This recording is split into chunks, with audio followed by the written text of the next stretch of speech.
humaine. Quand je vois toute la souffrance, quand je vois les maladies qu'on fabrique, quand j'entends et que je vois les noms de maladies, je respire abondamment. Mais ce n'est pas les maladies qu'il faut guérir. Vous soignez une maladie, médicalement, comme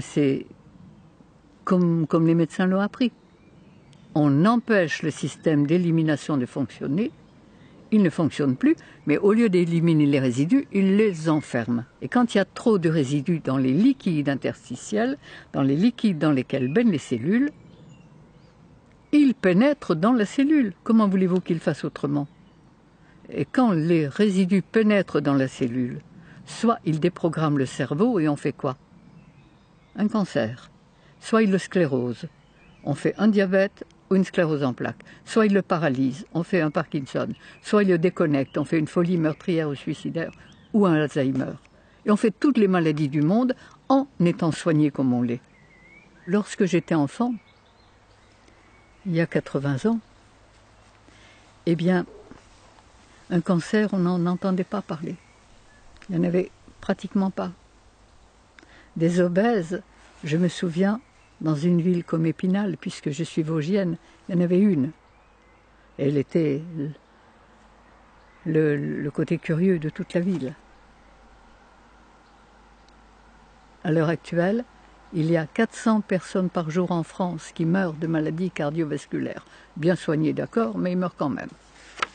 Il y a un cancer sur 2 personnes et demie, m'a dit un professeur de cancérologie très connu.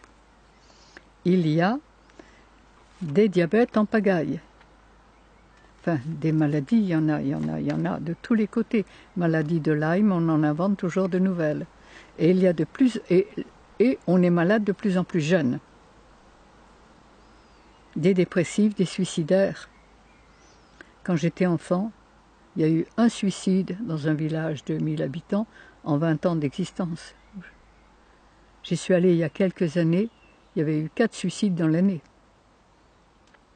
Et c'est là où, évidemment, on se rend compte qu'on marche totalement à l'envers. Mais cela a des raisons précises.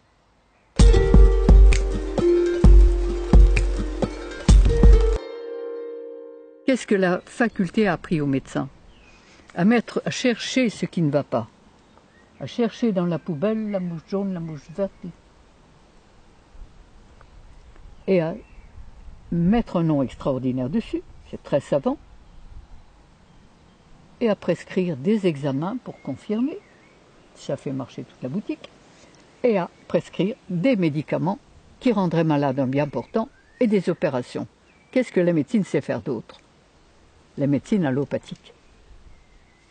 La médecine homéopathique est un peu moins pire, mais elle ne change pas le terrain. Je confirme que la faculté a appris aux médecins à éteindre les voyants rouges, à arrêter la souffrance, sans jamais se demander pourquoi ces voyants rouges se sont allumés, sans jamais se demander pourquoi on souffre. Donc, la faculté a fait du médecin, évidemment, il y a souffrance, on va se dépêcher d'arrêter la souffrance. Vous avez mal quelque part, on va mettre un grand nom. Si vous avez mal à gauche, ça sera une gauchite, à droite, ça sera une droitite. Ça coule par les sinus, c'est une sinusite. Ça, c'est la conjonctivite. Ça, c'est l'otite. Par le vagin, c'est une vaginite.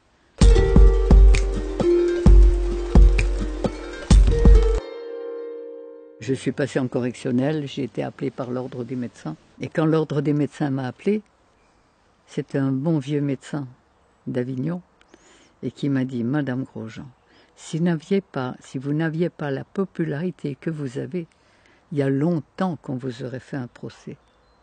Et si on ne vous le fait pas, c'est uniquement parce que si on vous le fait, on va encore développer votre publicité. »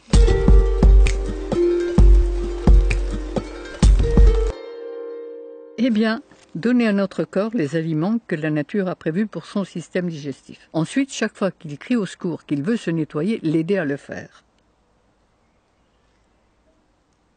Et ça, la véritable médecine, elle est là.